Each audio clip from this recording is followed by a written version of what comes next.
हम 3-4 बिंदु पर बोलना चाहते हैं जिसके आधार पर यह कहा जा सकता है कि राजा पीटर निर्दोष हैं। नंबर 1, 2008 में एनआईए एक्ट का पार्लियामेंट से पास होता है। 2001 में एनआईए एक्ट पास होता है और एक्ट पास होने के 6 महीना पहले की ये घटना है, तो वो एक्ट इसमें लागू होता ही नहीं है। नंबर 1, तो ये भी लगता है कि साजिश का एक सोची समझी साजिश के तहत जो है एनआईए में इसको एक्ट के तहत डाला गया, जिसके कारण इनका बेल भी नहीं हो रहा है। दूसरा हम बताना चाहते हैं, बिंदु देवी जिसके घर में बरियातू घर है, जिसके घर में पैसा का लेन देन किया है और उस लेन देन में राजा पीटर भी थे, इस तरह का एनआईए के रिपोर्ट में चार्ज में सीट में दर्ज किया गया है। जबकि बिंदु देवी उस दिन घर में ही नहीं थी, घर उसमें ताला लगा हुआ था।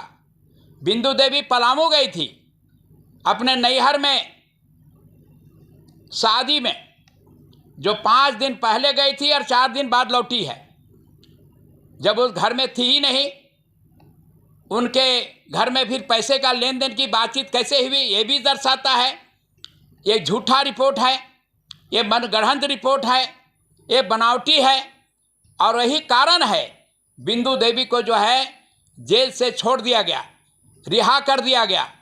तीसरी बात है कि आपका जो इसमें गवाह है विष्णु भगत 164 में बयान देता है और बयान में कहीं भी राजा पीटर का जिक्र नहीं है।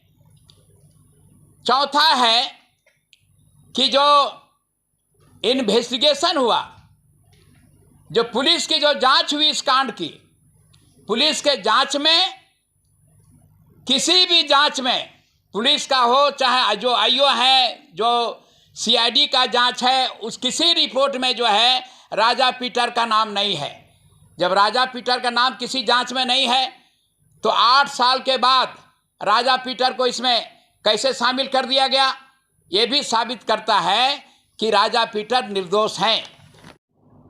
जितने जो घटनाएं घटी हैं, आपका मुख्य आरोपी कुंदन पाहन, ये कहा गया कि कुंदन पाहन को पैसा दे करके ये हत्या कराया गया और हत्या में राजा पीटर शामिल है। कुंदन पाहन ने जो रिटेन स्टेटमेंट दिया है, कोर्ट में दिया है, जिसमें कहीं भी राजा पीटर का नाम नहीं है, तो ये भी साबित करता है कि राजा पीटर निर्दोष हैं। राजा पीटर को जानबूझ करके इसमें फंसाया गया है। 5वीं बात हम कहना चाहते हैं कि आपके जितना आरोप लगा है वो सारे आरोप जो हैं राजा पीटर के जो लोकप्रियता है, राजा पीटर जो है हमारे झारखंड के आदिवासियों के सर्वमान्य नेता माननीय शिबू सोरेन को मुख्यमंत्री जो पद में थे, उनको हराने का जो उन्होंने काम किया, वो भी एक कारण है कि इनको इस केस में इन्वॉल्व किया गया और देखा गया कि राजा पीटर जो है आदिवासियों में लोकप्रिय होते जा रहे हैं। इनको लोकप्रियता को कैसे रोका जाए, उसका भी इसमें एक षड्यंत्र का कारण बनता है। रमेश मुंडा विधायक का हत्याकांड के आरोप में झारखंड के पूर्व मंत्री राजा पीटर, जो आदिवासियों के सर्वमान्य नेता हैं, विगत 5 वर्षों से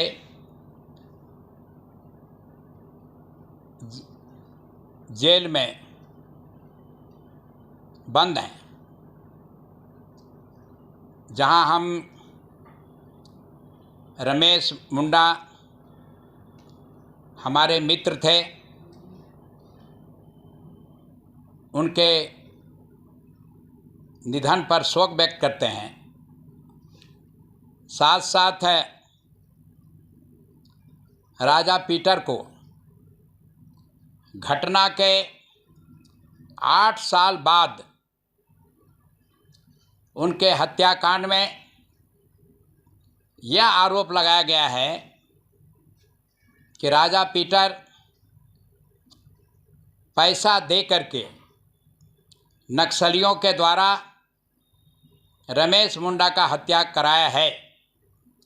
ये सरासर गलत है, ये मनगढ़ंत है और कुछ लोगों का साजिश का नतीजा है, जो आदिवासियों के बीच में लोकप्रिय हो रहे थे उसको कैसे रोका जाए, उसी नीयत से मैं समझता हूँ राजा पीटर को इस केस में फंसाया गया है। जितने झारखंड के हमारे माननीय मुख्यमंत्री, पूर्व मुख्यमंत्री आपके बाबूलाल मरांडी, उन्होंने भी कहा है, मांग किया है कि इसका NIR जो है पुनर्जांच हो, री इन्वेस्टिगेशन हो।